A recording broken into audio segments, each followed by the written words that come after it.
We have 2 hours time for the talk, and in the end we'll have 15 minutes for the discussion, so please ask questions.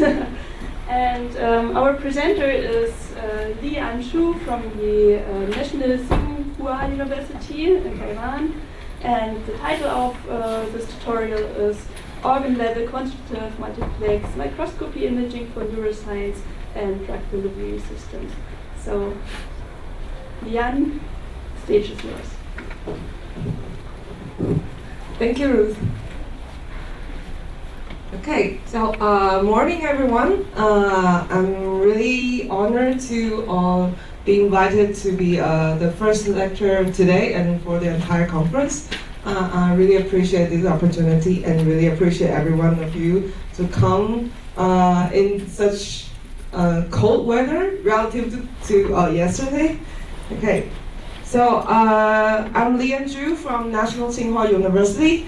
My lab is working on microscopy and imaging across different modules. So including tissue clearing, tissue labeling, and then we have our own customized microscopy to do the imaging, and then customized system to do the imaging, and then we have a deep learning team that's helping everyone to do the image analysis. And through the past 5 years, I started my lab 5 years ago. So through the collaboration with many great scientists in our campus or in National Taiwan University or hospitals in Taiwan, we have many great publications, and especially they are really brave to embrace these new technologies in their study, and they are all most of them are drug delivery experts, and including Becky Chen and Hu Sangshou and Dr. Song Xinwen, and this is Professor Lin Jingxian in National Taiwan University Hospital. So, and she is a neuroscientist and also a neurologist, and who is expert in Parkinson's disease treatment. Okay, so these are our publication for the past few years, and then this year we have two major, well actually last year already, last year we have two major studies, including multiplex organ level imaging, and the other one is actually super resolution imaging using expansion microscopy. So I won't include that part today, but if you're interested in expansion microscopy, I will also be very happy to talk a little bit more about it, maybe during the talk or after the talk.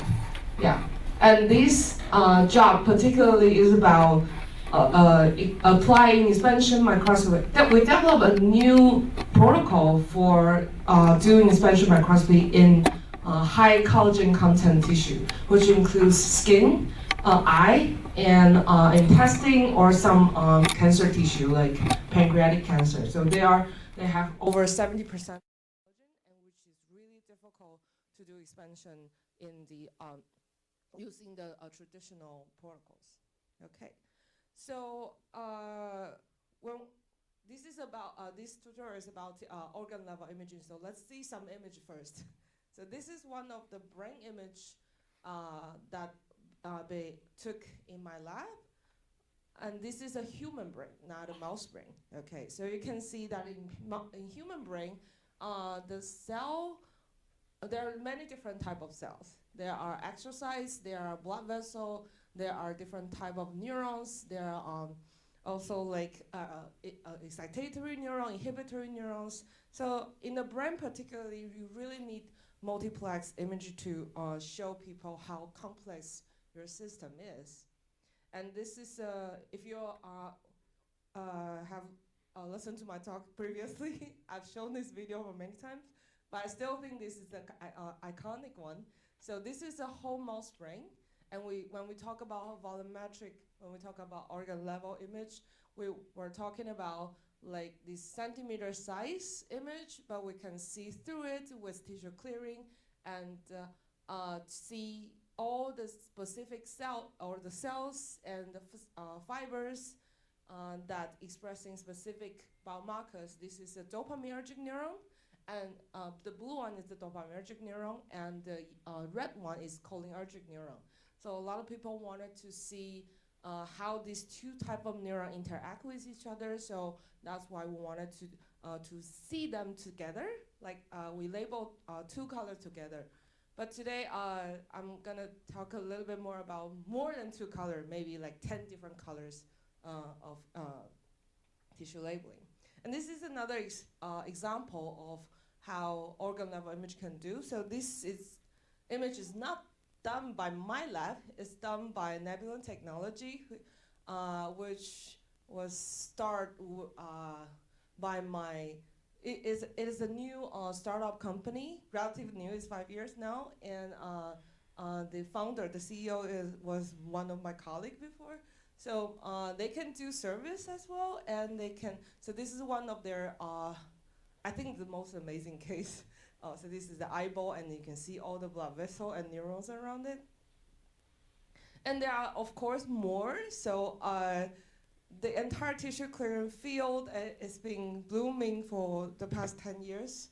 And so it's being applied in many different fields, including embryos and, some crazy structures and some of I think this is also hand. Yeah, and those are chickens. And also you can see even the whole mouse can be cleared and labeled and imaged by light microscopy. So I think this field now is hitting the point that how to translate these technology to more field, more applications, not just stay in the microscopy field, but really helping a lot of people in biology field or in drug development field to embrace this new technology and help them to visualize more details in these whole organs. So of course, human brain is the last piece that everyone wanted to tackle. So this is a paper published by Quan Chong's lab last year.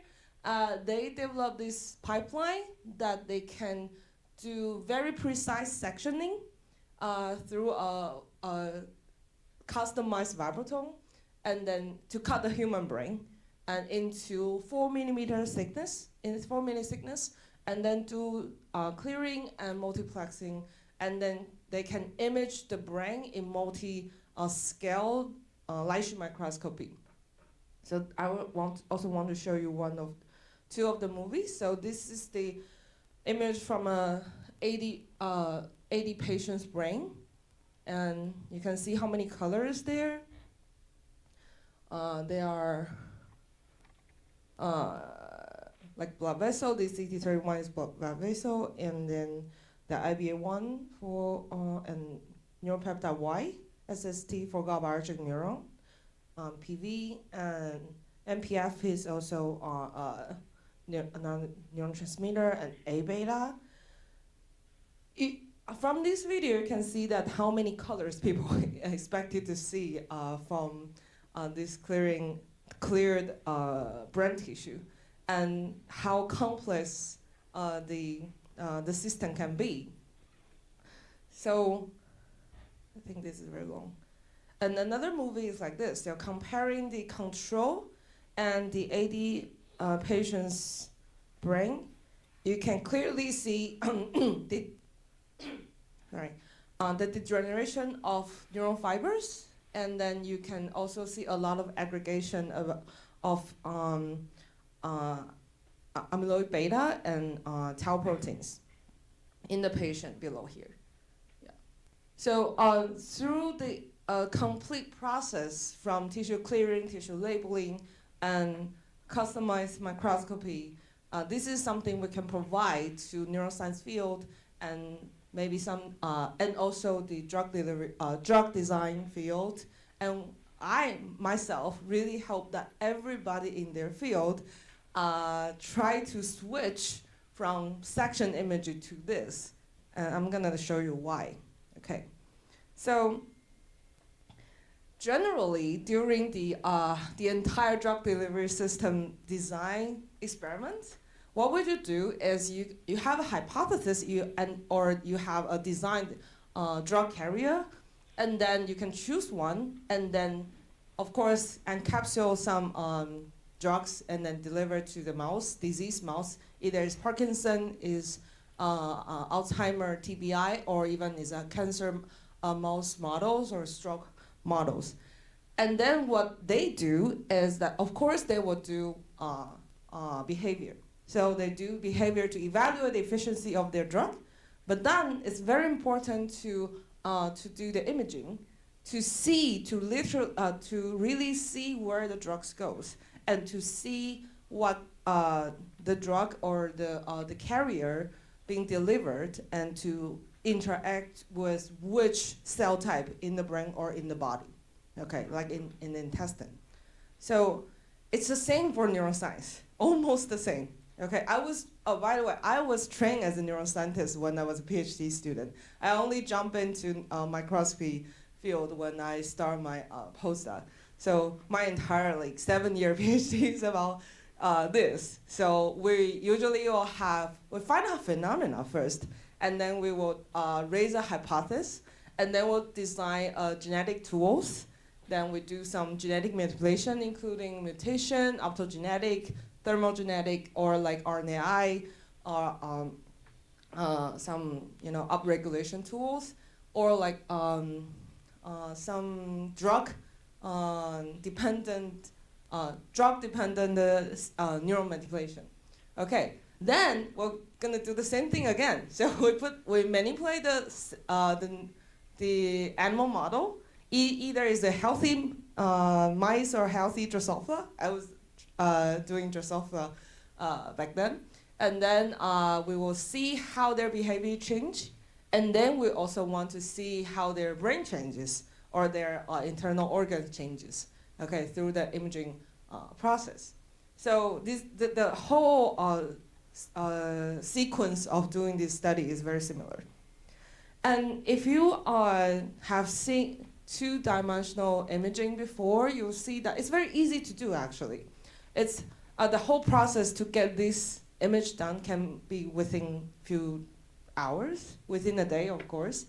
So either you can do fluorescent imaging or chromogenetic imaging to get some cell morphology by chromogenetic, or directly see some biomarker distribution with 2D section immunofluorescent image.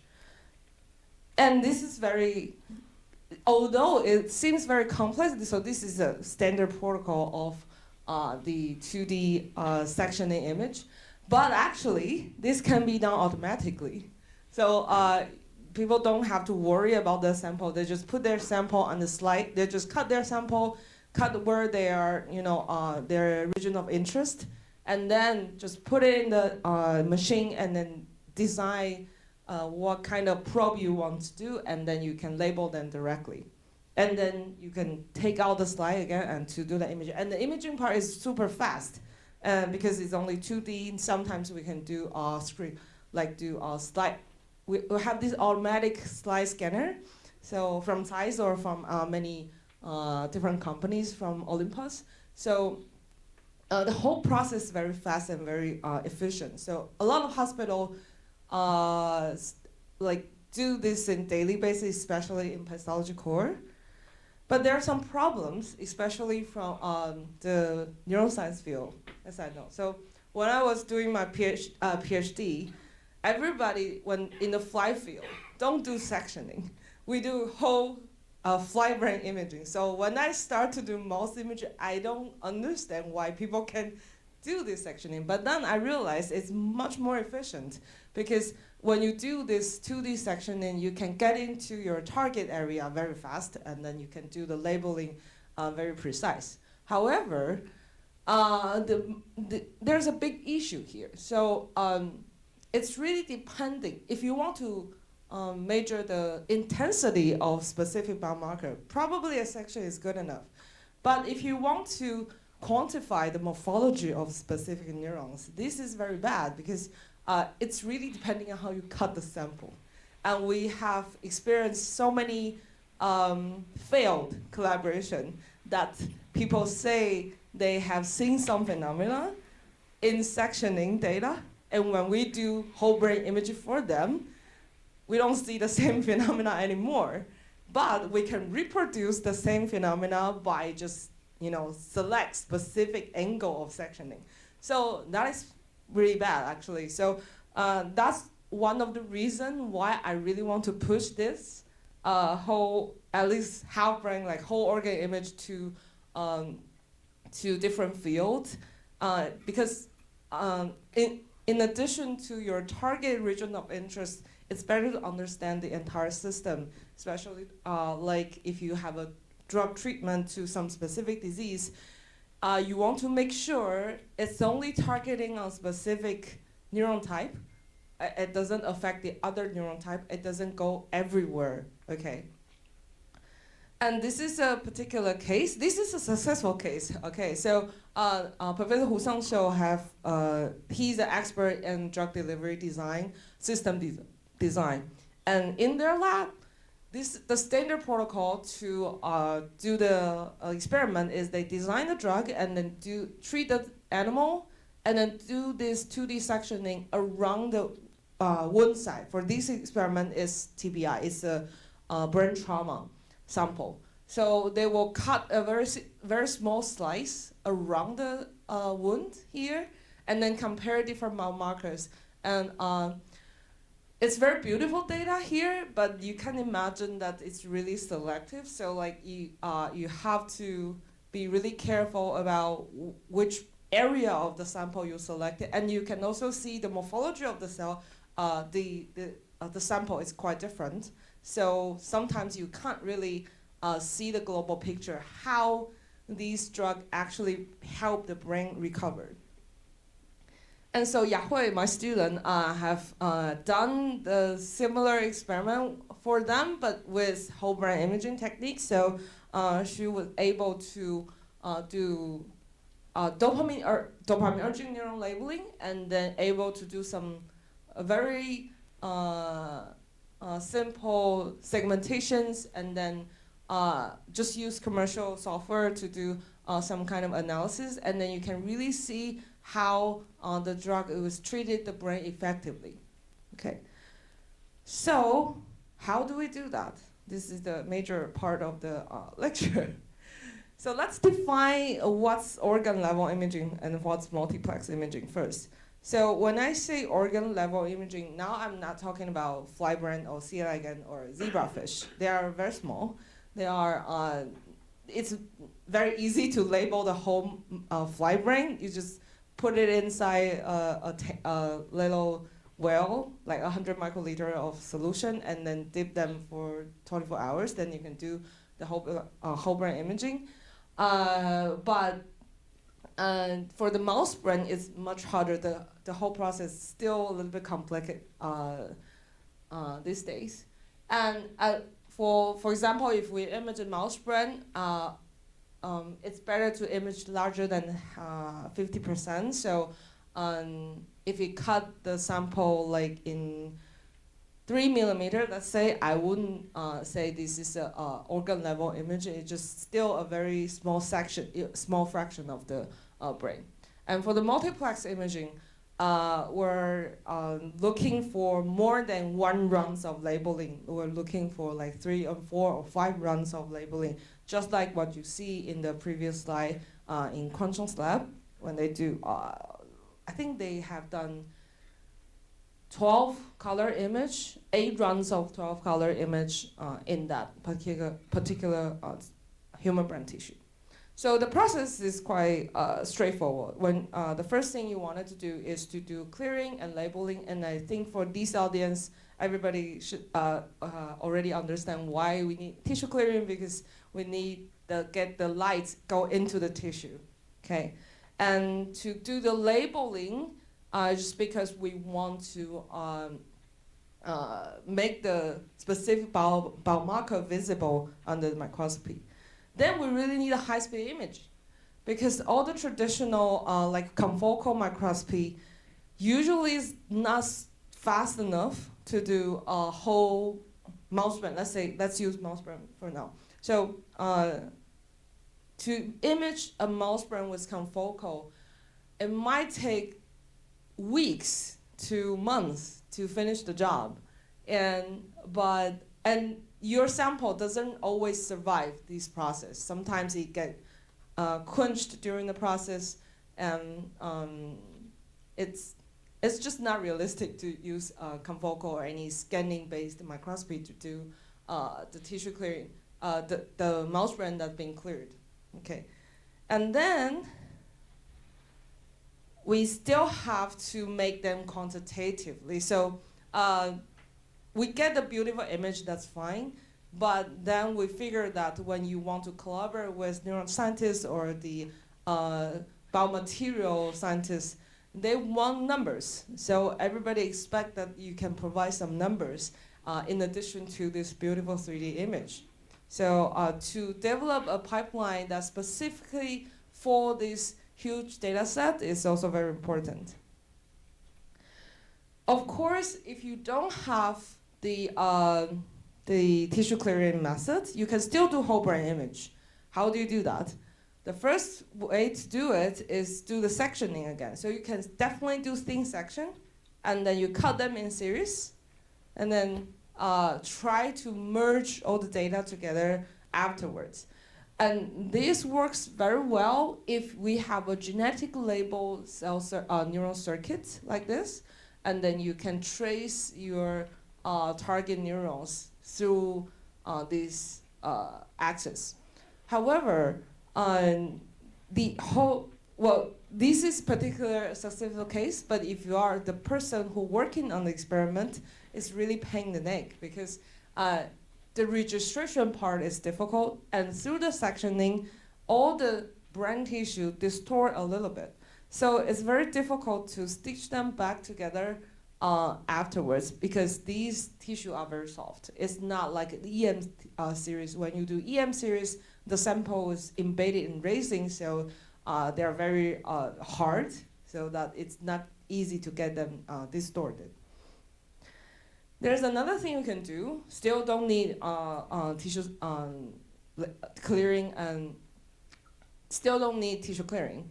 You can do tomography. You can do like sectioning and using 2-photon microscopy and do the imaging, and then do the section again and do the imaging and do the section and vice and on and on. So you do this repeatedly.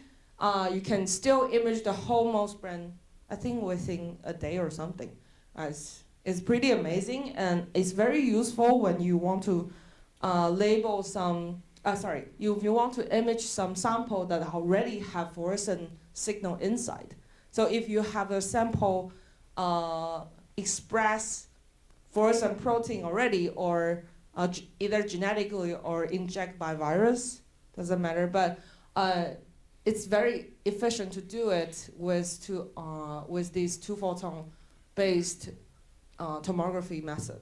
However, this process was limited to the sample that already have fluorescent inside.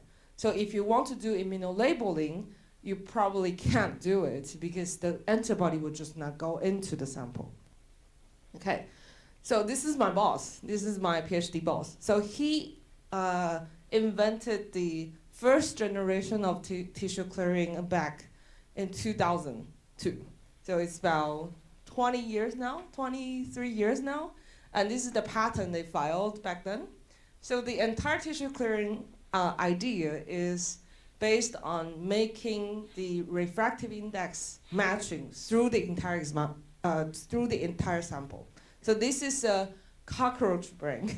This is not even Drosophila brain. This is a cockroach brain. Okay, I was joking to him one day, like if he still do cockroach study, I probably won't go join his lab in the past back in 2007.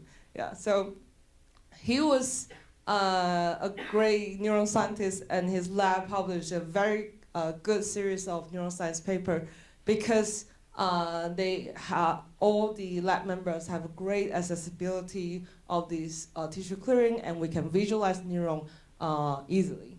So This is how we do it. So we make the entire sample refractive index change to the same as I think the first generation false clear have the refractive index about 1.47. It's matching to the glycerol. Okay. And then 10 years later, Carl Destros from Stanford published a new method called Clarity. So Clarity is the first generation of tissue clearing that can now apply to mammalian brain, to whole mouse brain.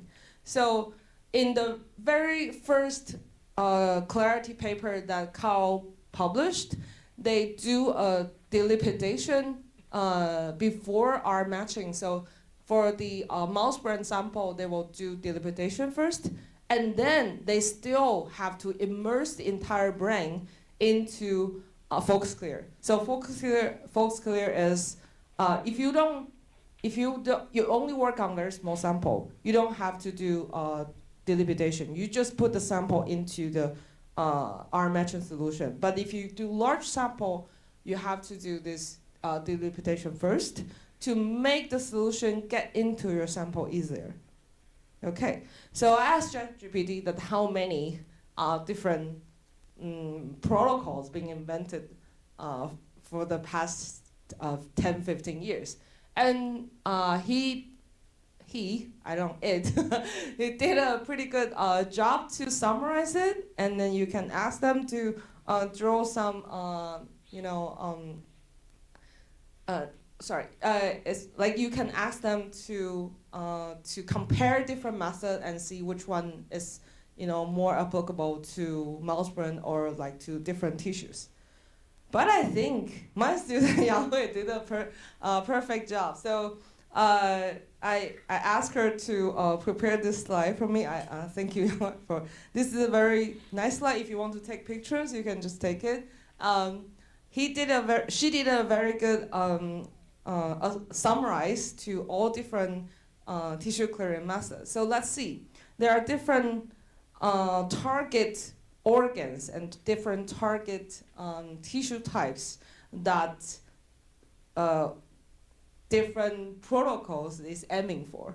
Okay, so for example, if you want to aim for whole mouse body, as the image I showed you before, I think it's a little bit blurry, right? Yeah, it's a little bit blurry.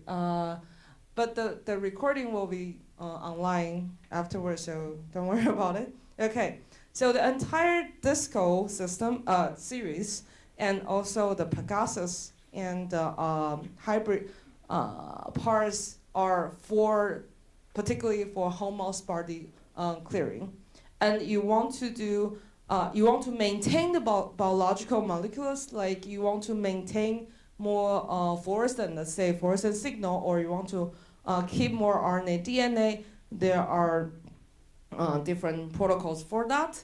And if you want to do intact human organs, so human body is very different from mouse. Okay, we have faced a lot of difficulty when we try to apply our protocol to human brain.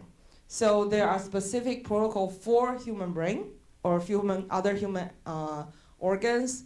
I think a lot of people working on intestines and lungs and livers. Okay, or there are specific tissue types that we can apply for. Either you have a bone tissue that you want to do clearing, you can still do that. And then if you have a sample that's been embedded in wax, which is when the sample is so precious that people wanted to keep them forever in the hospital, they will do this to embed it in FFPE. Okay, and then there are also like hydrophobic way.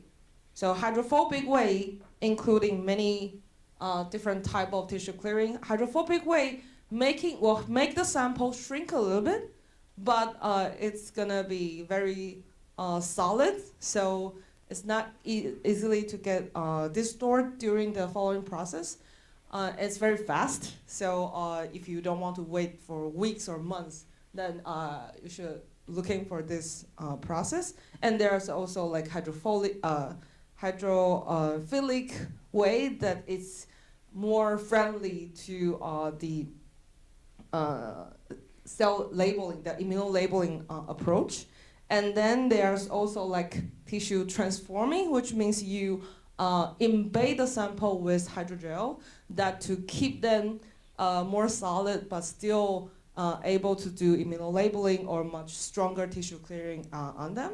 And then also a lot of hybrid tissue way. So these are like two different type of one side.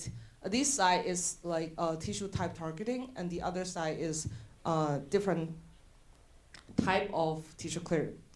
And she introduced me this really cool tool. So if you want to try it, I highly recommend it. This is a new AI tool called Connect Papers. I tried it for the past few days, and it's really cool. So if you go there and you're interested in, for example, our paper, and then you just put our paper's link on it, and then it will draw a family map that how many papers is related to this one, and how many paper is derived from this paper. So you can do and you can either even just click on the other one, and then it will generate a new map according to this new paper. So this is a very cool tool. Okay. So this is more detailed description. If you think the previous image is too blurry, then this image is from this review paper published, I think, a few years ago, but still very useful for now. So the first one I mentioned is the hydrophobic method. It's organic solvent based. So you can see just by looking at the image size, the sample size, the brain will shrink a little bit through this process. But sometimes this is good, because you imagine when we image the whole mouse brain, usually the image size is already 500 per channel, 500 gigabyte per channel. If you want to maintain the resolution and then image the whole mouse body, then it's a lot of hard drive that you have to buy. So a lot of people wanted to apply this hydrophobic way to image the whole mouse brain whole mouse body, because it shrinks the sample a little bit, so making it easier to image the whole thing. Okay, and it's very fast. So and robust clearing method. But the problem with these hydrophobic method, organic solvent-based one, is that they are toxic. So most of the chemical you're using here is not bio-friendly. So if your student want to do it, it's better to let them know, and then just ask them, keep in mind that you have to protect your hand, always wear gloves through the entire experiment. Okay, and there's hydrophilic method that doesn't change the sample size like this, or even expand a little bit because of the osmolarity change. Okay, so you can see that every method doesn't matter which type of method. The first step is to do delimitation, or you can do antibody labeling first, maybe, but you definitely have to do delimitation through the process. Okay, even doesn't matter it's hydrophobic or hydrophilic one. So delimitation is a key step here, and then you could do staining or not. If you have endogenous protein already, then you the endogenous fluorescent already, you don't have to do this staining. And then we do R matching and the final step. And this is the third one. And actually clarity is based on this one. So in the clarity paper, they put a hydrogel into the mouse brain, and then that enabled them to do clearing and labeling in more active way. So when I say active, it's compared to the traditional hydrophilic way. So in the hydrophilic process, our matching processing or the the delimitation process is passive, which means you put the sample in the solution, let's say for 2 months, and then see if that clears. Okay, and then you put in our matching solution again 2 months. So I remember when I first joined the department in Tsinghua, my department in Tsinghua University, our dean just told me, I don't think your math is gonna work, okay? Because I introduced the whole tissue clearing idea, and he said, we tried this, and my student just quit after 6 months of trial and errors. So this process is very good for small sample, but if you want to do larger sample, this is really pain in the neck. Okay, but the entire process from 2 months can be shrink to 1 week if you do hydrogel-based tissue clearing. So during this process, because of hydrogel embedding, the sample become more solid, and then you can put it in the electro field or apply pressure directly to push the lipid out and push the antibody go into the sample. And then you still have to do R matching, but now because the delimitation process is very complete, the R matching process only take 2-3 days. Okay, so these are list of chemicals that you can try on your protocol. You can change change the combination of chemical if you're not happy with the current protocols. So this is a great summary in the paper that you can looking for. And people already know that different chemical is good for either delimitations or it's good for our matching. Yeah, and this is just an example showing you that. So this is the same. This image is from the paper that I just showed you from Kwanchong's lab. They do human brain. They can also do different organs, like kidney, lung, stomach, intestine. Like all the organs can be cleared. Okay, and then after the clearing, you can do labeling. So this is the time that you start to have working with your collaborator or yourself as a neuroscientist. You have to think about what's the broad target you want to see, you want to visualize in the sample. So this is an example that our collaborator wanted to see how many dopamine neurergic cell being activated after the treatment. So for this particular case, we think this combination could help him. So we label dopamine neuron. In addition, we label CFOS protein. So CFOS is an early response gene that whenever the neuron being activated, there's a calcium influx, and then CFOS will be produced afterwards. So the CFOS immunopositive cell means that they are active after the treatment. Okay, so this is also done by Yahoo again. So we can, for the whole brain image, now we can compare different brain areas, and we can compare the cell distribution across different, either across a whole entire brain or across the specific brain regions. And you can compare the control and the treated brain directly. And this is the movie that showing you how a global view can help you to really see every detail of the cell activation pattern across the entire brain. So now we don't have to hypothesize where the neuron could be activated. We can see them all together at once. And this is the time that usually I start to have difficult discussion with my collaborator. So usually what will happen is we see more than they expected. So I think for the future direction, we really need to start thinking that a better way to helping people start their hypothesis based on the image, not the other way around. Okay.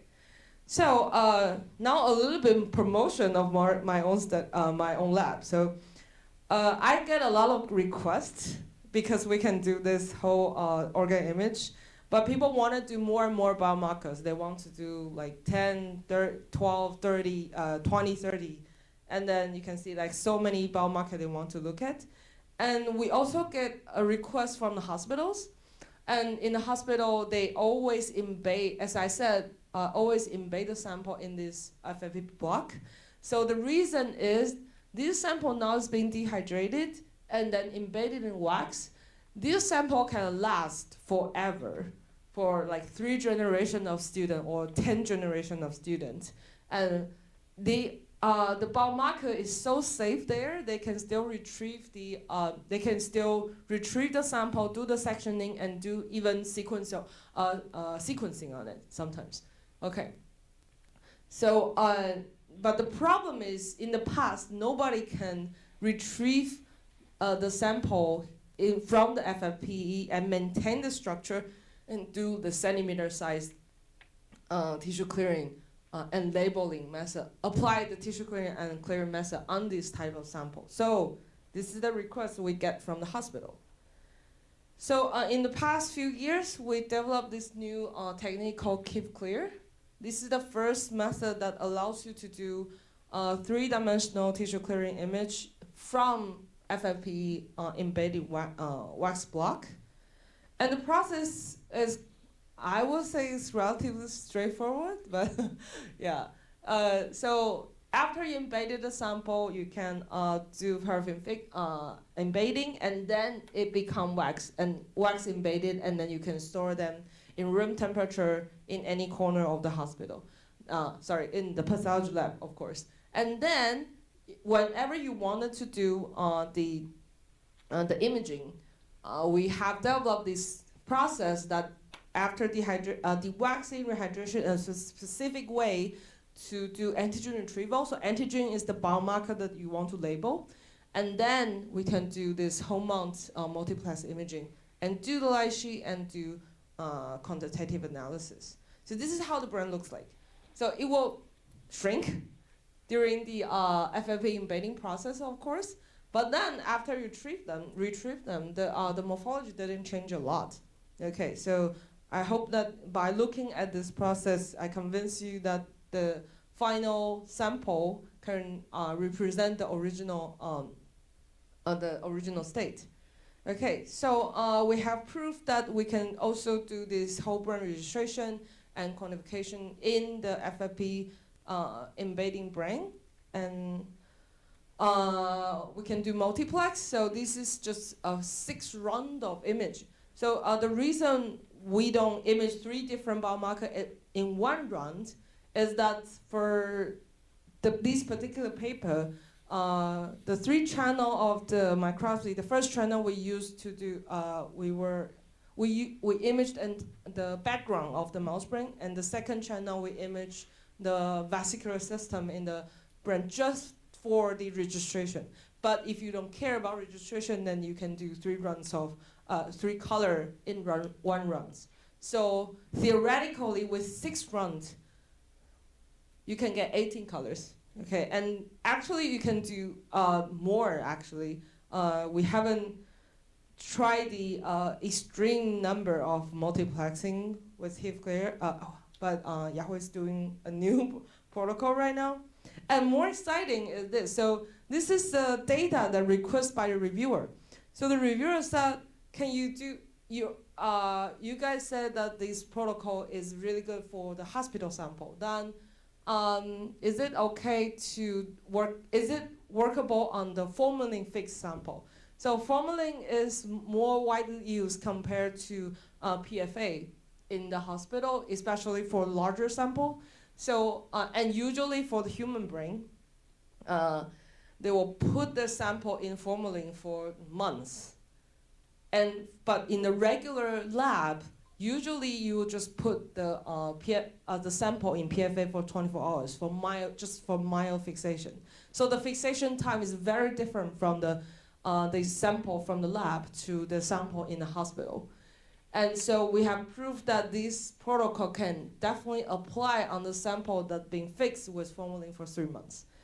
And then you can zoom in, just see that how clear the cell body is still there. So So to summarize this, we think that this is a very good protocol for a lot of people want to use tissue clearing on their study because by embed the sample in wax, it's very easy to store. It's very easy to distribute it, even across different nations. And you don't have to worry about bad or good weathers. You don't worry about when during the transportation, if the refrigerator crash and the temperature raised to 30 or 40 degree. And you can even just making, for example, in our lab, we get many requests at some point and no requests for like 3 months later. So if we don't have this protocol, we were forced to process all the sample almost immediately during that 3 months. And I think nobody can really do that. But when you embed the sample in wax, you can kind of prioritize your sample processing, and you can design a good sequence of which sample you want to image first and which one to image last. Okay. So after clearing, we still wanted to label, right? So there are many different ways to label the tissue. When I mention multi-run of labeling here, it's about immunolabeling. But in addition to immunolabeling, there are still 3 different ways. So first of all, there are some particular dyes that can label specific organ or cell directly. You don't need immunolabeling process, so this is very efficient. And then it's the immunostaining. And then if you have specific, so immunostaining is particularly for proteins. But if you want to label RNA or DNA expression pattern, and especially like a lot of people are doing spatial sequencing these days, we will do fluorescent in situ hybridization. And finally, a lot of neuroscientists particularly, they love to express fluorescent proteins directly in the sample. So you have to be aware that is there already endogenous fluorescent inside the sample before you do the tissue clearing. There are different options to do it. So for the active labeling, I think Quantum Lab have the most advanced technique. So this is the paper published just this year, but their preprint was there for 6 years already. Their preprint was out in 2019. And they just published the full paper in Nature Biotech on January this year. So the idea of active labeling in his lab is a little bit different from the previous experiment. So originally, after the clearing, if you just put your sample inside the labeling buffer, you'll see all the antibody will just stay on the surface. It won't go into the center of your sample. It's not easy because most of the antigen will interact with your antibody directly, during this diffusion process. So this is really bad that you don't know if the dark area here is false negative or is just because the antibody doesn't go into it. So the way Quantum Lab did is they developed a protocol that the pH will change through the labeling process. So in the beginning, when you have a high pH level in the medium, the antibody antigen affinity is really low. So that will help the antibody go into the sample easier without being hijacked by the antigen on the surface. Then through the process, the pH will drop, and now the antibody is starting to interact with the antigen. Antigen means the protein you're looking for. So then you get more uniform labeling through this process. And he has a startup company who sell this machine directly, so you can look online looking for the solution. But You can also do that by yourself. It's just the process is a little bit hard to control if you do things customizedly. Okay, but this process is very effective. So if you have any large sample, like as long as it's within 1 or 2, or I would say 1 centimeter, then their weight called E-flash will help you a lot when you try to achieve this uniform labeling process. Okay, then it's imaging. So we have built 2 type of light sheet microscopy in the lab, which is axial swipe based light sheet, and the other one is scanning light sheet. For the large organ imaging, we do that on axial swipe light sheet all the time. We don't do that on scanning light sheet. It's easier to get it done, and it's faster to do the organ imaging based use the axial swipe light sheet. So why do we need a second set here? So my lab is not only working on tissue clearing, we also do neuroscience study, and we do fly brain, living brain functional imaging with scanning light sheet.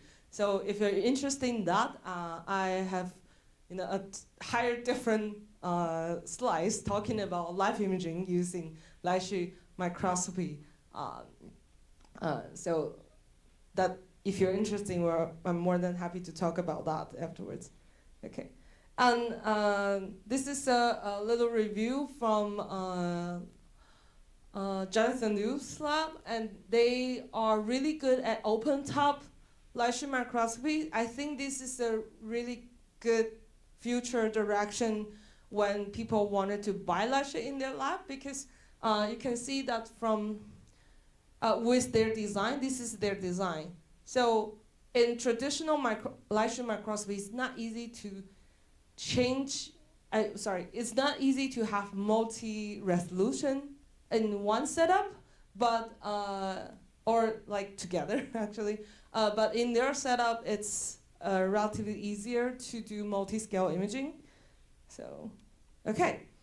So I won't talk too much about the microscopy, because you're gonna hear all different microscopy talks for the following 3 days. Okay, so image analysis. So this is the first generation image analysis we do in the lab. We apply commercial software like Imaris to do the segmentation. If you use a commercial one, it's easy to do a small block, but still very difficult to do a whole brain, because the heterogeneity of the intensity, and there are a lot of different noise across the entire brain. But if you only want to look at the small region, this is a very good tool and very good visualization tool. So you can compare different disease models or treatment effect. You can quantify the morphology, and also the fluorescent signals across different samples. And you can still get nice graph, quantitative graph. And as you see in the previous slide, we can just segment the entire brain area, specific area, that if it has a very strong fluorescent signals. So these can be done easily with commercial softwares. But that's not our final goal, right? We still wanted to analyze the entire data set. Otherwise, there's no point to do that. If you just want to analyze a very small chunk of your sample, then just image that small chunk of sample, right? We want to image the entire sample, and we want to analyze the entire sample. So the sample size is huge compared to, let's say, 3D MRI data. 3D MRI data is relatively small, much smaller than the microscopy data. And usually we get 500 gigabyte, and want to give you more numbers. So 5 gigabyte, it's for the pixel size around 2 micron by 2 micron by 4 micron for whole mouse brain. So if you want to get higher resolution, let's say 1 micron by 1 micron, then the sample size data size will increase like 4 times or 8 times. Yeah. It's crazy number, and we keep buying new hard drive every day. Yeah. And another problem, so data size is one problem, and the other problem is there are too many signals. You can, when you look at this image, you can see how many cells across the entire brain. So this image is done by Ying Xu, my master student, my talented master student here. If you have question about how to do the following analysis, you can ask him directly. Yeah. So you can see that how many cells and neurons inside the brain, and it's impossible to quantify them manually anymore. And another problem is that the data variability. So by looking at this 30 brains, you might think we get 30 different biomarkers that being labeled into the brain. But no, across these 30 brain, we use exactly same protocol, and the mouse are all healthy controls, and then we use the same concentration of antibody, do the same immunolabeling process, even the same laser power.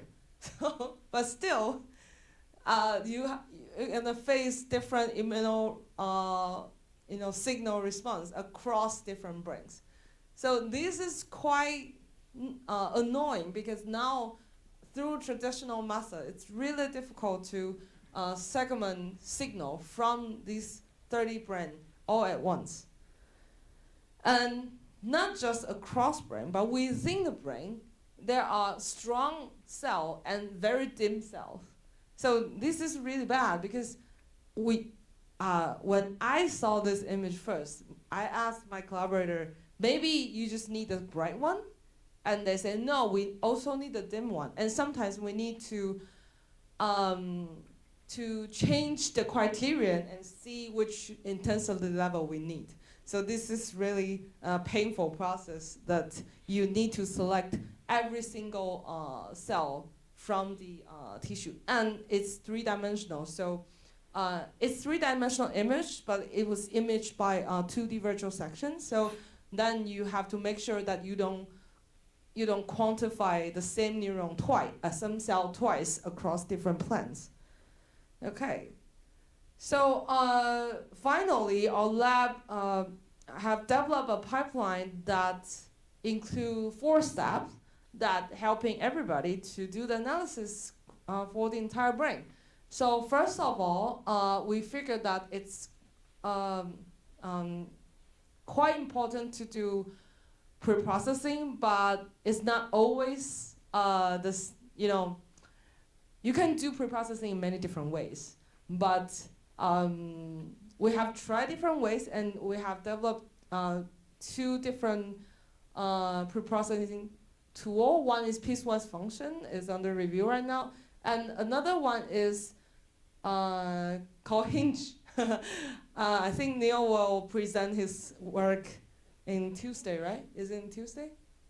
Yeah, it's in Tuesday. So you can go to his talk and hear how he did this pre-processing and really increase the accuracy of entire segmentation. So after the pre-processing, then we will do deep learning-based segmentation. So we mainly use UNet-based method, including UNet, darknet, or like the traditional UNet. They all work well if you do your pre-processing right. Okay. So these are some quantitative data we have. And then the next one is, after the segmentation, you still have to quantify them. And it's easier to do cell quantification because you just try to find the local maximum of each cell, and you can do 3D filter, just making sure that every cell being quantified once, being count once. And then, however, the other type of cell, or blood vessels, is more complex. So, for example, for blood vessel, you need to give your collaborator the more data like radius or branch point number or the length of the 3D structure of blood vessel or the neurons, so that they can understand if the complexity of the vesicular system change before or after the treatment, or after the behavior treatment or drug treatment. Okay, and then finally, if you're working on whole mouse brain, this is the final step you need to take. If you're not working in mouse brain, if you're working on like specific organs or like a chunk of brain, you don't need the final step. You don't need this registration process. But if you do working on whole mouse image, I think most of people will expect you to do this. So for the final registration part, people will we will download the Allen Brain Institute model brain. So the Allen Brain Institute model brain have different versions. For cleared mouse brain, we use CCFV3. That is particularly generated by cleared brain models. So there are different models. Some were generated by, based on tomography, the two-photon tomography method I just mentioned. And the shape of the brain will be a little bit different from the two-photon tomography to the tissue-cleared sample. So in the CCF, when you use CCFV3 models, CCFV3 models, you can register your brains. Sorry, you will register the model brain to the sample. So the reason why we don't do the vice versa, which we don't register our raw data onto the model brain, is that the sample is too big. So the image size is too big. So it's more practical to change the shape of the model brain, register it onto the mouse brain. But I will say, if in the future, if it's possible, it's still better to have a way to change the original raw image to match the standard brain. The reason is that that's the only way you can compare the signal across different runs. So I don't know if you remember in our HIP-clear paper, we did that, and that allowed us to compare, try to see the connection across different neurons. And if you do the vice versa, if you only change the shape of model brain and to match the raw data, it's impossible to see them, to see their interaction directly. So it's better to have a method that change the original data shape to match with the model brain.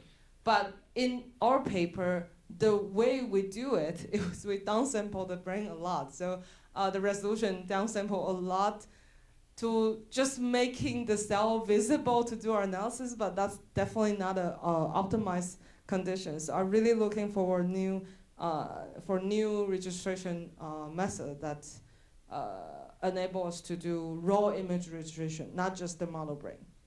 Okay, so again, this is the second time I played this video. So for this particular study, we can do this whole brain analysis, and this is the example of what kind of data you can get. So on the x-axis, you can list different brain regions, and then you can count how many cells across different brain areas. And one thing that you want to keep in mind, so this is the tier 6 brain region. What do you mean? What I mean tier 6 is that there are 9, I think it's 9 or 8 tiers.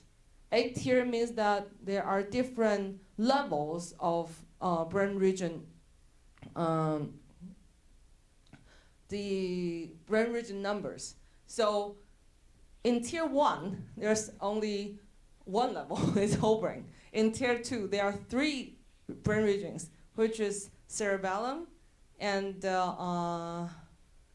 what the other 2? I don't remember. And brainstem and cerebellum? No. And cerebral and cerebellum, and then brainstem. And then you can divide each brain area even finer. And down to tier 8, you get 600 brain regions across the brain. So it's really depending on which level of information you need. Some people will expect to see the finest brain region, and they want to look at very tiny brain region. They want to look at specific brain region that they are interested in. Some people don't. Some people only want to look at the tier 4, like divide the brain into 10 brain region, let's say. So this is something that you want to keep in mind if you want to do this whole brain imaging processing. And afterwards, because now it's whole brain, it's not just one single chunk of brain, cross-brain correlation is something that you expecting to do. I actually feel that we should hijack more tool from MRI field because they always do 3D image, and I haven't done that enough. But this is one way they do it. So they want to correlate brain activity across different brain regions. See how many brain will activate it together and how many brain region will deactivate together. And see how two brain region will more correlate with each other. And then there are like brain render or other brain rig or other tool that allows you to do this nice 3D visualization. And these are more examples. Sorry, this is not from my lab. This is from another reference. I forgot to put the link here. But this is also from the review paper that I mentioned before about the entire tissue clearing process. So you can see that we can quantify specific brain regions and compare different brain groups. And then, of course, you can do whole mouse body, like this, whole mouse body analysis, like quantify where the drug goes or like what's the nanoparticle distribution. But if you look at this image, the whole mouse body image, now it starts to be difficult to register the whole mouse body. In the brain, you can do that because brain is kind of rigid. It's inside the skull that it doesn't change that much. But for the intestine system and the leg and hand, the entire mouse shape can change a lot. So if you're working on a whole mouse body, I will say direct segmentation of different organ is more easier than to try to register a model, mouse body model to the to your data. So I'll spend a little bit more time on this. So we have a lot of interaction with different scientists, and there's a lot of logic here, and you have to decide that. During this discussion, it's a little bit different mindset to talk to neuroscientists and drug delivery and drug design scientists. So first of all, you have to identify your collaborator, who they are, and if they wanted to do this 3D image, if they want to do this 3D image, if they want to do this 3D image directly, or they wanted to do higher resolution. So for example, this is a higher resolution image. You can see all the processing directly, but in our whole brain image, this is something that you can't see. So the first thing is you want to discuss with them what the target morphology they are looking for in the sample. Okay, so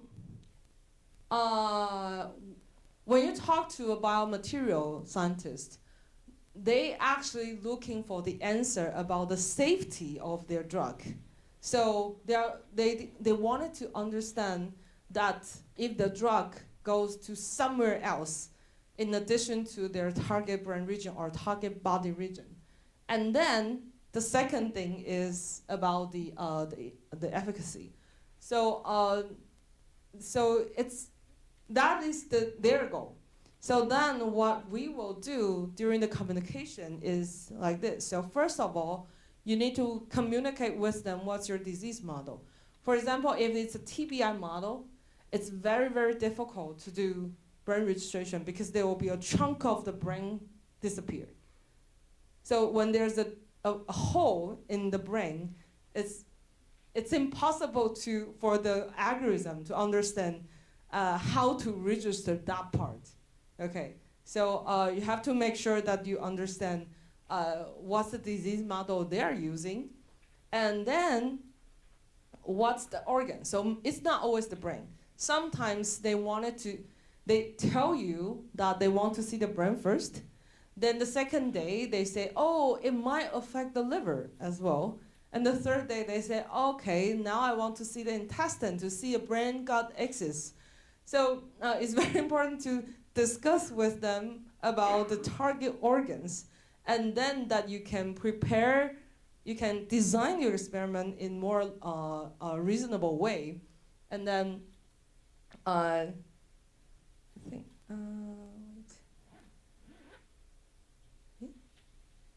sorry, I think there's a, oh, okay.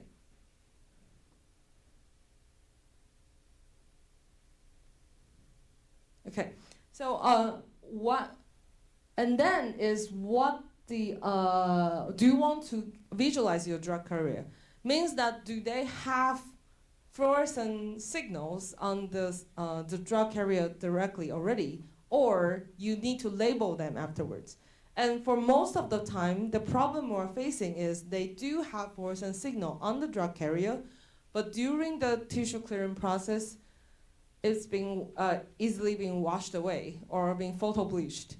Okay, so you have to discuss with them what kind of labeling method that they want to use on their drug, or is it okay we just image whatever being expressed afterwards. For example, some people would use a little lipid nanoparticle to encapsulate mRNA.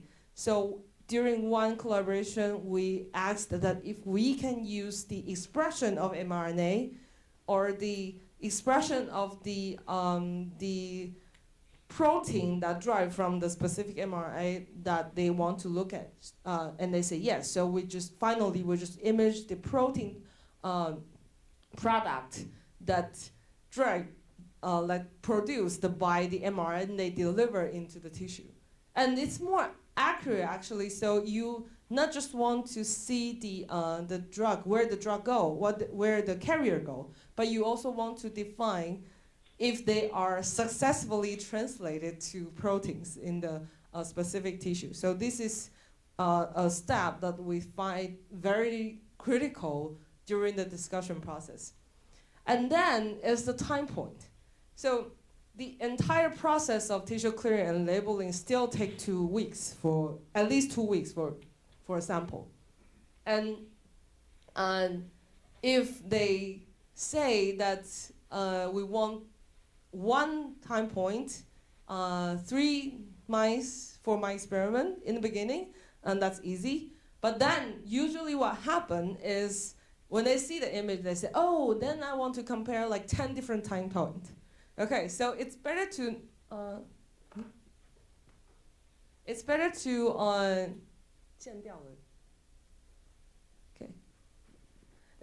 to have a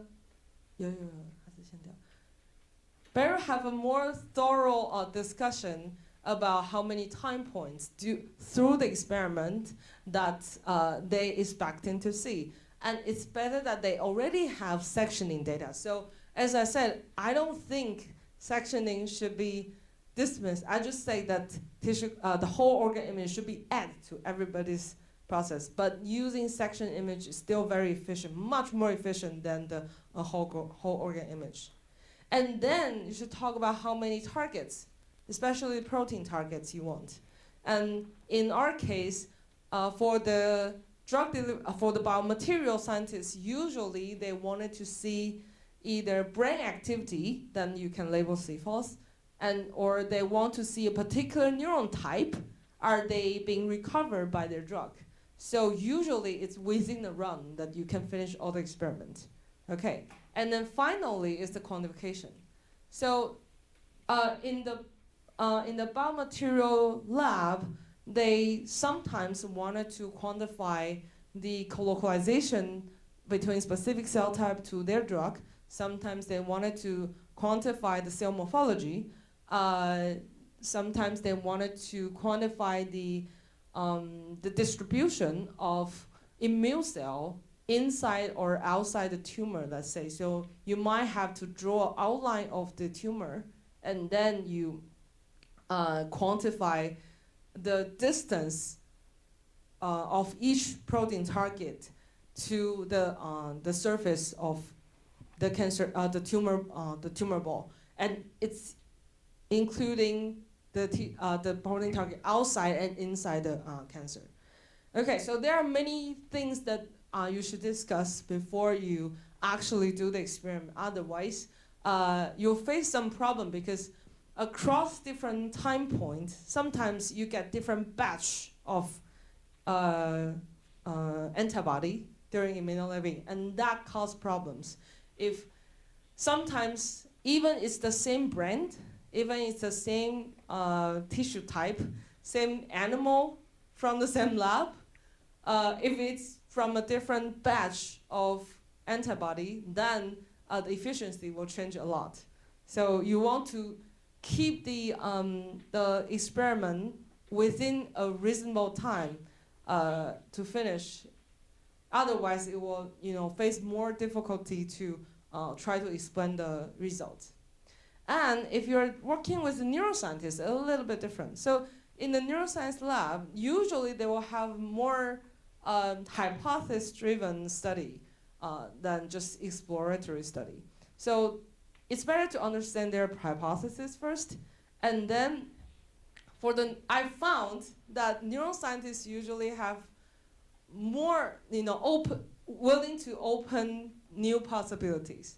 So for them, usually what they want is as many colors, as many labeling as possible, so that they get more understanding about the entire brain system, especially when we know there are so many different neuron types. So again, I would say that just ask what the disease model they are working on, and then some people might not have hypothesis in the beginning, but they might tell you that they don't have anything in mind yet, but I still think it's better to have some hypothesis in the beginning, so you can start with specific labeling first, and then go on from there. And then, are there specific cell type, and this is about the resolution. Now, for the neuroscientists, some people will care more about the cell number, but a lot more people want to visualize the synapse.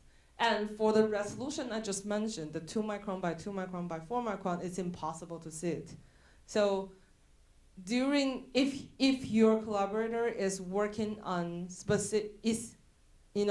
also wanted to see specific connection across different brain on the specific neurons, then you might have to design a pipeline that you can keep your sample and then maybe cut them afterwards, or maybe image the sample several times so that you can use a higher magnification objective to image a specific area. So this is a very important step during the discussion with neuroscientists. And I figure that it's so important to talk about how many groups of animals, especially working on neuroscientists. So in biomaterial field, usually they only have 2 or 3, maximum 4 groups, like control and treatment, and maybe 2 different treatment control. In neuroscience, there are sometimes up to 10 different conditions. So it's including like control animal, genetic manipulation, and for genetic manipulation, you might have 3 different combinations. So usually for the biomaterial collaboration, we will start with like 4 mouse for one study. For them, it's usually start from 20. And that's crazy number, for each lab, we can only working with 1 neuroscientist at the time, but we maybe can work with 3 or 4 biomaterial scientists at one time. So this is a very important thing that you want to get ahead of. And then, again, quantification. So as I said, do you want the cell distribution only, or you want to quantify the synaptic connections? And do you need to increase the resolution in some specific areas? And do you want the segmentation for that as well? Okay, so after talking about this, discuss with them about the experimental plan, then the final problem we're facing all the time is how to deliver the image to our collaborators. How it's easy for us to see those data in the lab, but if they cannot come to your lab physically all the time, especially if there are some collaborators overseas, that is it's very difficult. So the old-fashioned way is that you send the data to them, either physically, you send them a hard drive directly, or you transfer the data to through FTP. And if you don't know how to set up an FTP, maybe you will dump to a Google Drive and then they can download it. But as I said, the image could be 500 gigabytes per channel. So if you have 10 data sets and 3 color per brain, it's almost 10 terabyte, 10.5 terabyte. And that's crazy, right? 10.5 terabyte of data. I don't know how long gonna take to download from Google Drive. So if you only have one data, then it's possible. But if it's a huge data set, it's difficult. And then the second difficult thing is that you have to teach them how to use 3D image software. So in my lab, we use Imaras in daily basis, but we also do ImageJ for some time. But it's very difficult to teach your collaborators, especially if they have different students every year, that use these 3D 3D image tools to visualize it and even do a little bit quantification or try to make movies. So and even that we just want to allow ask them to confirm if the segmentation is fair or not, it's very difficult. So another approach we found it's a little bit more efficient is that allow them to log in your computer, of course, obviously, but then there will definitely be a security issue, and we found that it's very difficult for the communication because the internet is not always good, and it makes difficult that you have to organize everybody's time, that you have to make sure you are in front of the computer and they are in front of a computer, and you can communicate while you have a very smooth interactive remote desk. So this is a very, very difficult process that we suffer for the past 5 years. We end up ask everybody to come to our lab directly. Their boss will pay for their travel. So a talented student, Ian Hunt, he's in the room right now as well. He found a way that can increase the efficiency of this discussion, which is convert your data into ZAR format and then using a browser-based way to let people access to your data. So this is specific data format is very good, not just for visualization. It's also very good for the deep learning processing. It increased the efficiency for 5 to 10 times.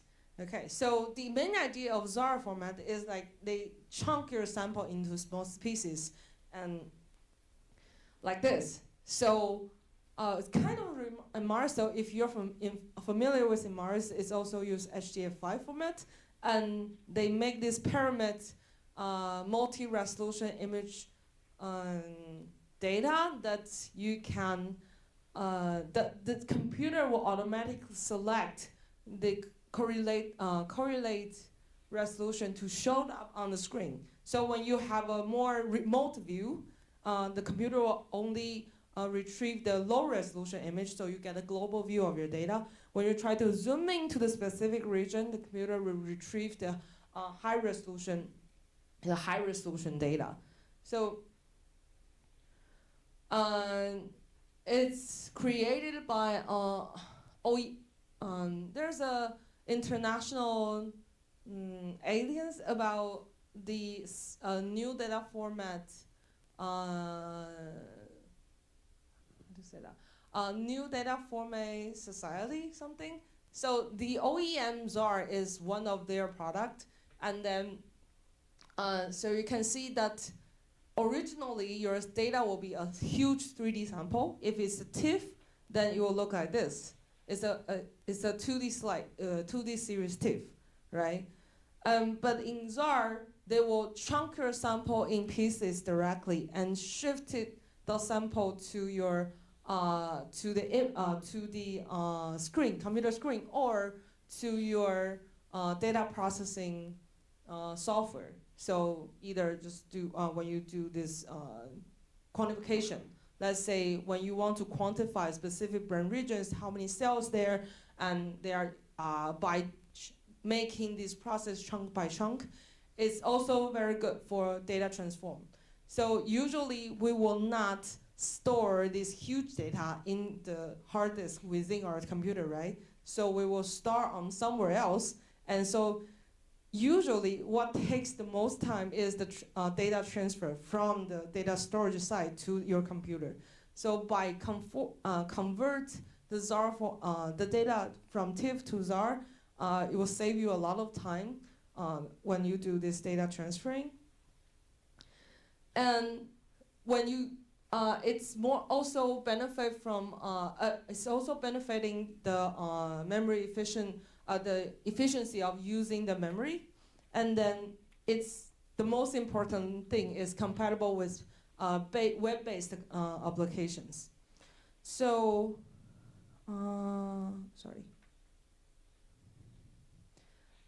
by saying that it's enable dynamic resolution and compatible with web-based application is that you can do this zooming process very smoothly online directly. Okay.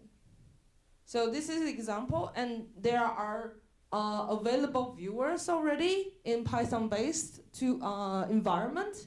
So Fiji, for example, and Napari, you can visualize. This is a Python-based tool that you can use Napari for different data visualization on your computer. But also there's a tool called Neuron Glancer that I want to show you today. So okay.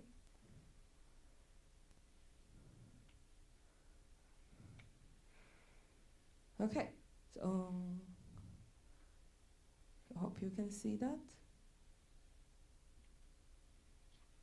Okay, so this is one of our data that's being stored in Ian's laptop, I think. Is it laptop? Okay. And it's in his home, actually. And then we can, so he gave me the link this morning, and we can play with it directly. So you can see that we can zooming very smoothly. So the resolution will change directly. And you can see this is XY and XZ and YZ view of the data. And there are 3D data on the bottom left side. And if you keep zooming in, so there are different masks that you can overlay with the data. I'm sorry. So either you can close the segmentation and see if that's accurate enough. And the third one is that you can see the 3D filter data, and then by looking at this section, sorry.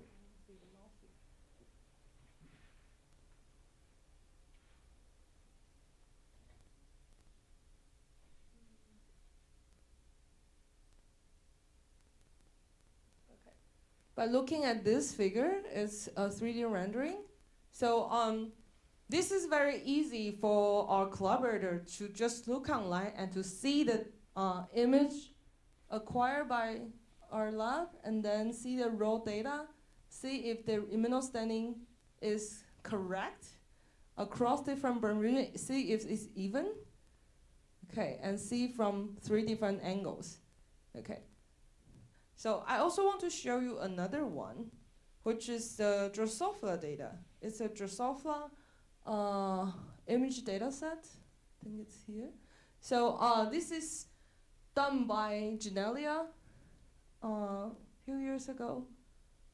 So this is a fly brain imaged with Fib ion being SEM, serial tomography. So you can see that they have imaged the entire fly brain, and then you can go through the entire EM data set directly, go through it, go to the finest detail. You can see all the mitochondria. The dark one here is the mitochondria.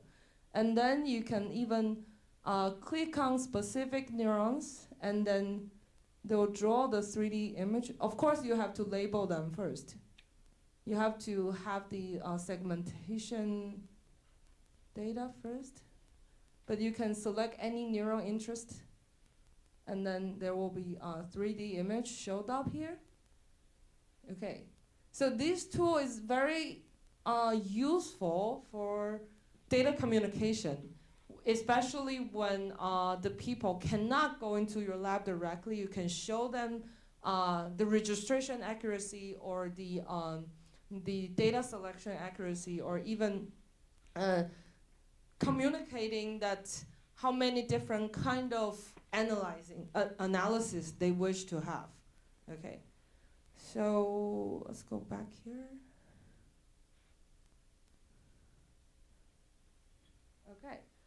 So I know there's still time, but I want to kind of wrap up the talk by by showing you my personal perspective to this entire collaboration process. So it's very important to understand that you are working as a team. And I was a volleyball player when I was an undergrad student. So I really enjoy this cartoon from Japan. And I feel that if you are a biologist, you are like an attacker, because you are the one that define how do you gonna attack this run, and how do you start this run, and you want to define the problem first. And I would say that if in the audience, if you are a biologist, or if you're working with a biologist, you should ask them if this experiment is really necessary. Otherwise, because a lot of people wanted to just try new experiment, and I know it's exciting sometimes, but it will take, usually when you apply your tool, your microscopy tool, to a new biological question, you'll definitely face a lot of problem, and you need to spend a lot of time just to do the communication. And if that experiment is not so important to the biologist, you'll find that there are better use of your time. Okay, so I would say that if you're a biologist, that really think through that if this tool is necessary to your study. And just to be clear, that everyone have to work together. Okay, I think it really takes both sides to try this experiment.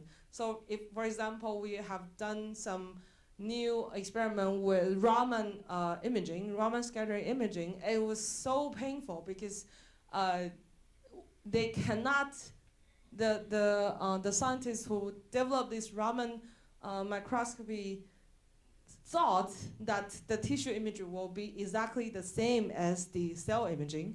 So they keep using the wrong setting to image our sample.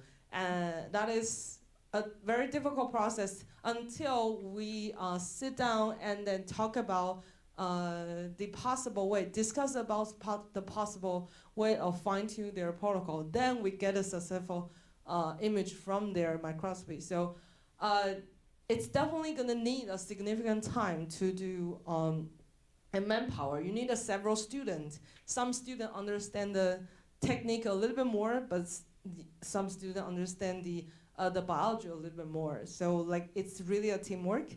And then a lot of people want to just try new technique and put it in their paper, but they don't know how much time it's going to take. So, and they don't know how to present the data.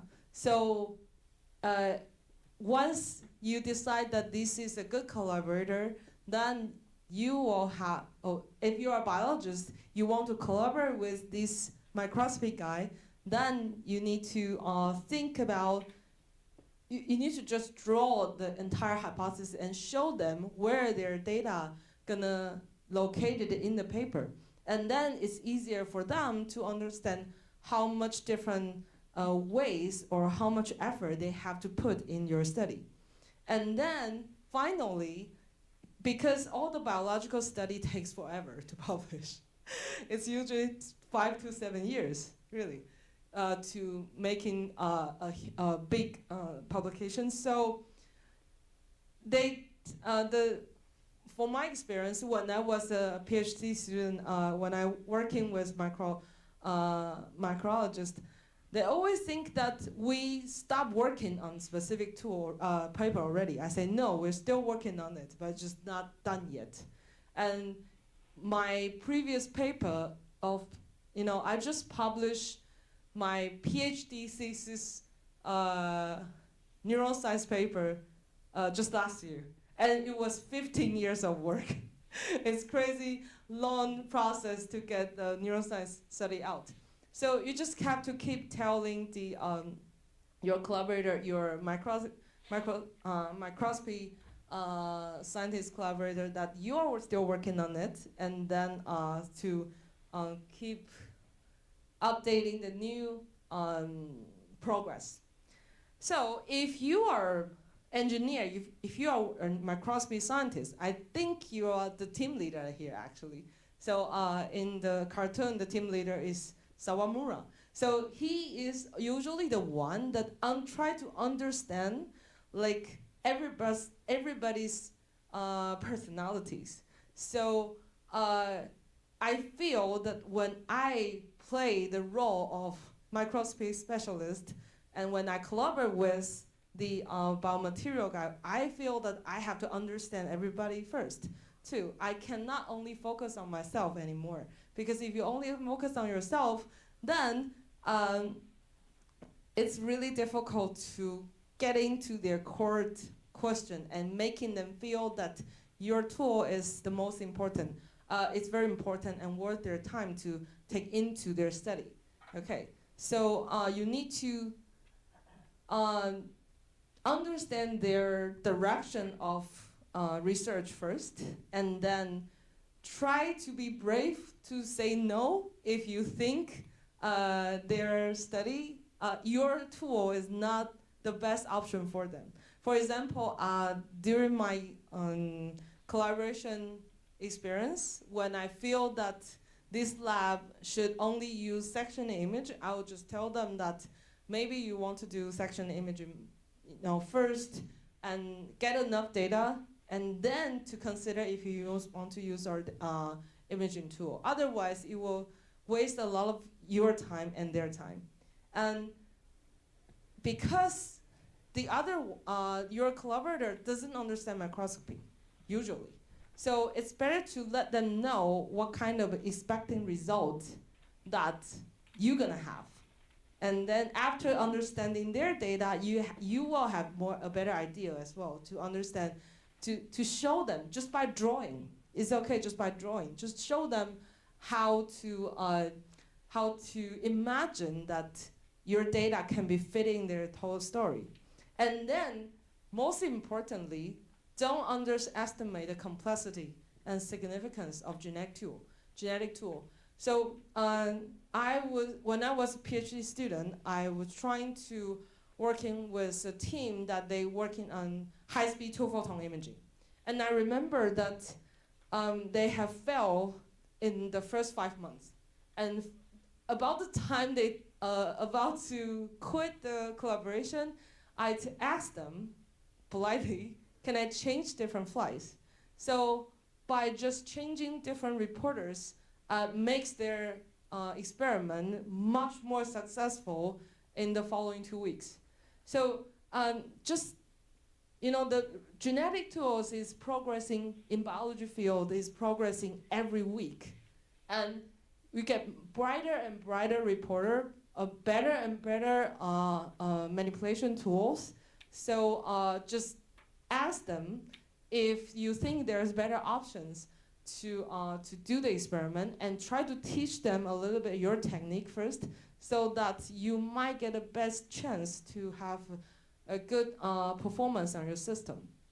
And finally, if your collaborator is, have a very strong opinions or very senior, that they only want a small, chunk of the data, I think you have to be very brave because, for example, in our study, as I mentioned, a lot of people, after they see the whole brain image, they only want a small chunk because they don't want to see the global picture.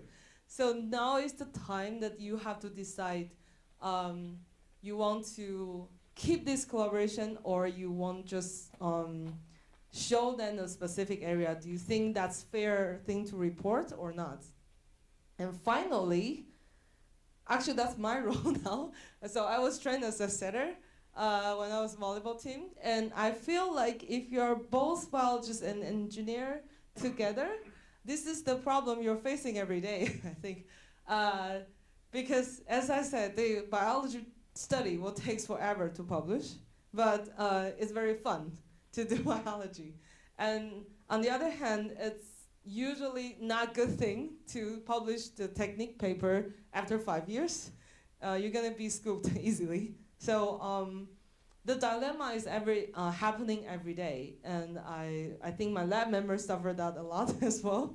And so our strategy is that we still try to publish the tools as soon as possible, but when you have this once in a lifetime cool biology topic, I will say just save it a little bit, give it a little bit more patience, because that doesn't happen every day. And when you have a really good chance to tackle an exciting topic, don't give up.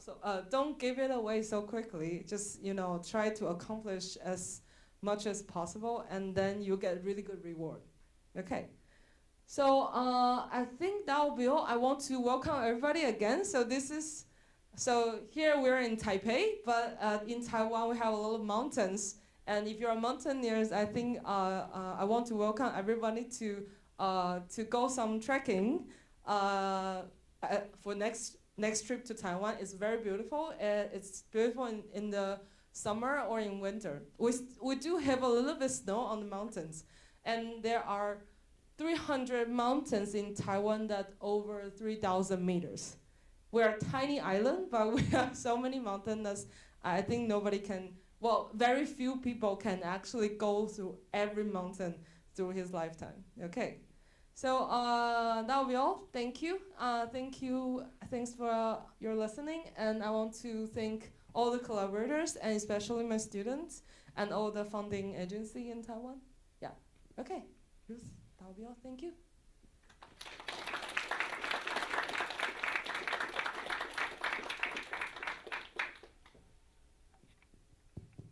Okay, thank you, Lian, sorry, for that nice talk. Very impressive images indeed.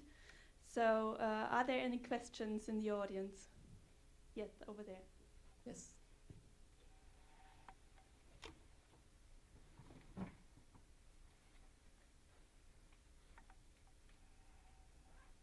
Thank you. This works? Okay. Yeah. Hi, thank you. Hi. Really cool talk. I have a question about your data variety slide, Mm-hmm. where you basically mentioned that you repeated the same protocol and you got different results. Yes. Is this due to the brains being different, or is it the clearing technique or the labeling? We think it's about labeling, so let me go to that slide first.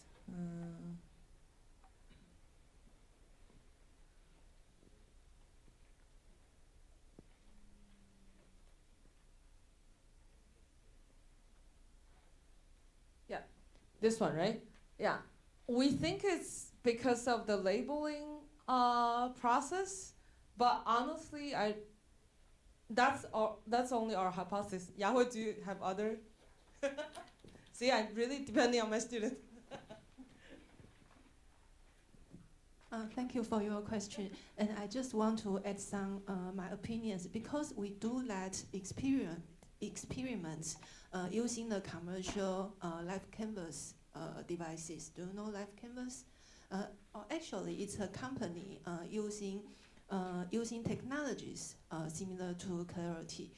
Briefly, it uses epoxy to strengthen the tissues and use electrophoresis to delineate the tissues. And then they have a device also, it's also electrophoretic machine to do immunolabeling. So the first step, degradation, actually it's a very harsh condition to cause some tissue damage, to cause some damages to the tissues. And so I think the first difference is caused by the degradation step because the conditions of the degradation condition of every brands may be a little different. So, and the second difference might be caused by the immunostaining step. Because it's also done by electrophoresis. And I need to say, every machine has their own current strength, and the current strength impact the standing signal very significantly. So actually, in our lab, we also try to develop new techniques to overcome these drawbacks. So now we don't use shield and electrophoresis to debate samples anymore. We have our own pipeline. It's more stable to eliminate to prevent the signal variance like this. But for the variance might be caused by active staining.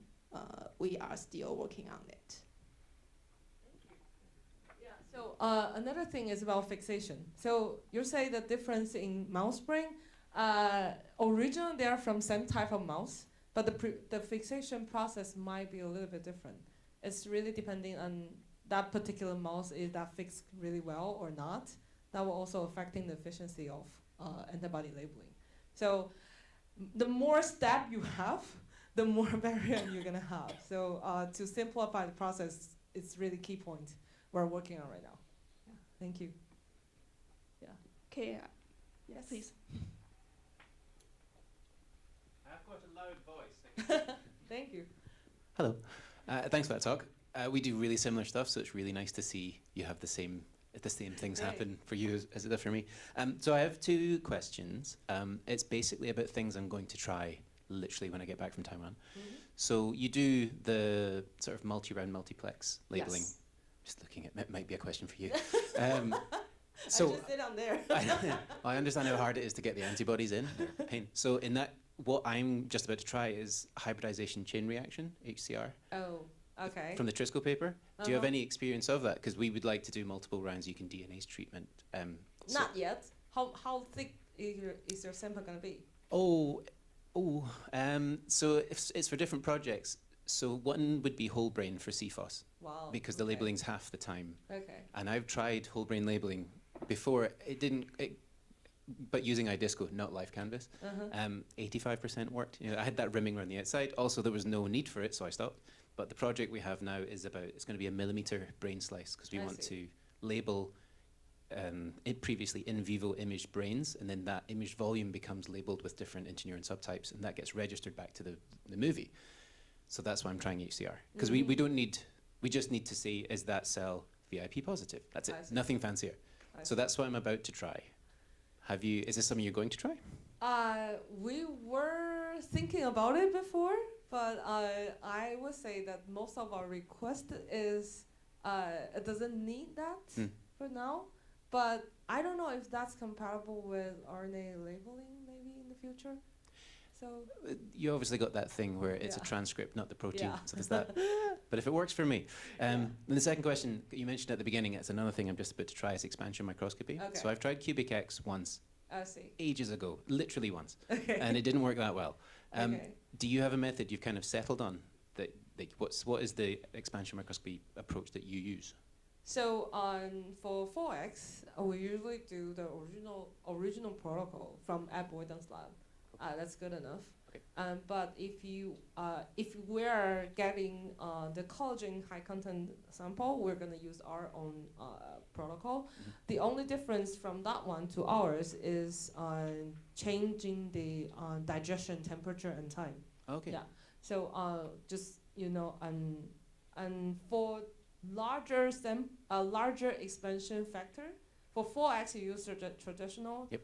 For 10X in the tissue, we have a specific protocol that adding more acrylamide, and then sometimes we want to get bigger, we do iterative. That'll be all. Okay, cool. Yeah. But there are many protocol I know. Yeah. Yeah. No one can really try everything. So I can show you one of my students' thesis. Actually, she is kind of wrapping up all the kind of summarize the difference between different. Cool, that'd be super protocols. useful. Yeah. Thank you. Okay, are there any further questions from the audience? So I was wondering, so you said that you do not use new technologies just because they are new and novel, but sometimes you would have a question you can't answer with the setup that you have.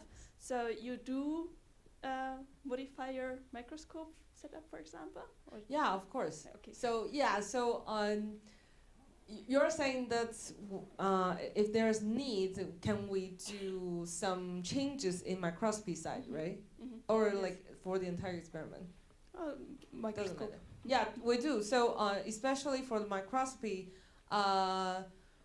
when we do whole brain imaging, and the resolution is very low, and it's 2 micron resolution, but recently when we're trying to do localization experiment, this resolution definitely not enough, and the imaging speed of the original setup is not good enough as well. So we do try different ways to increase the resolution and to increase the power. So I feel that for different biological experiment, power and the speed are the 2 major things you want to modify. And you can select different laser, for example, but it's usually really painful to change the entire light source. So for us, because we use customized we have customized light sheet, we sometimes just change the illumination areas, and then we will add new sample or objective movement way, like using different type of piezo, to just try to optimize for specific biological experiments. Okay, thank you. Thank you. Further questions? So I have got one more. So you process your data, so whole organs. You also mentioned whole body data. So once you have the image, And until you really processed everything, how much time does it take? You mean the process time? The whole processing time. Oh, so not yeah. only imaging, so I I know that one, but how long do you need No, for so processing? for the entire process, Mhm. the imaging takes the least time. Exactly, Yeah, I guess so so. Yeah. I think the problem now is not the microscopy, Mhm. it's the processing and the pre-processing. Mhm. Either image processing or the sample processing. So the sample processing will takes about 2 weeks. Imaging take an hour. Mhm. Yeah. Processing will take 2 weeks again. Mainly, if you try, first of all, we do stitching. And for the light show imaging, we do this striping. Mhm. Because in the light show image, you have this stripe that causing by some air bubbles or other noise. So that would take about a day or two. Mhm. And then, if this is a new biomarker we are working on, let's say this is a new type of neuron or new type of cell, we need to train a new model, then it will take more than 2 weeks because then you have to start to generate ground truth data and then put it to training. That will take about a week. And then you have to check if the model is good enough, or you need to retrain the model. And that might take another week to generate new set of ground truth data. And finally, if you finish all this process, then you have to do registration. And then there are many parameters available to tune the registration accuracy. And there are different types of way to do the registration. That will take another week. Yeah. So I would say that if you're working on an image that you already done before, then it might be a little faster. Maybe within 2 weeks is it possible. Mhm. But if it's a new data, then it takes- could take months. Yeah. Really. Yeah. Okay. Good. So any other questions now? So I guess you mentioned intravital data, so I would be excited to hear about it. We still have a bit of time, so do you want to talk a bit about it or comment? You mean what? So do I remember correctly that you mentioned intravital? Intravital. Oh, Mhm. yeah. Okay. Then I need to switch another slide. Or just comment. So Okay. So you do intravital microscopy? Yes. So when we do intravital microscopy, basically we want to apply light sheet on it. So the difficult part is how to put your sample underneath it. Exactly. Yeah, And so- it's not clear because it's living. Yes. So I think it's important for every biologist to understand the hardest part is prepare the sample. Yeah, once you have the microscopy ready. And then in our experience, especially for the intravital image, if you have different students, and the way we do is we mount flies underneath two objectives, right? We have the upright light sheet like this, a V-shaped light sheet, and we want to make the brain like standing in between the objective, and the angle of brain change the image quality a lot. Mhm. So it takes also several weeks for a student to just learn how to position the sample into right angle and doesn't kill the animal at the same time. Yeah, because the animal usually is not so healthy if you don't work, you don't familiar with how to do the dissection. And we do open their skull.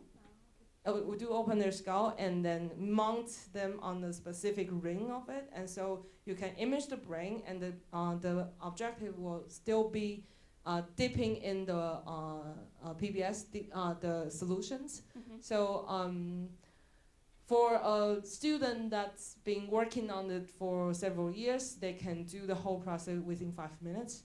So the fly will be healthy for hours, Mhm. and you can do different odor stimuli or visual stimuli or even shock response, and to see how these different stimuli integrated in the brain.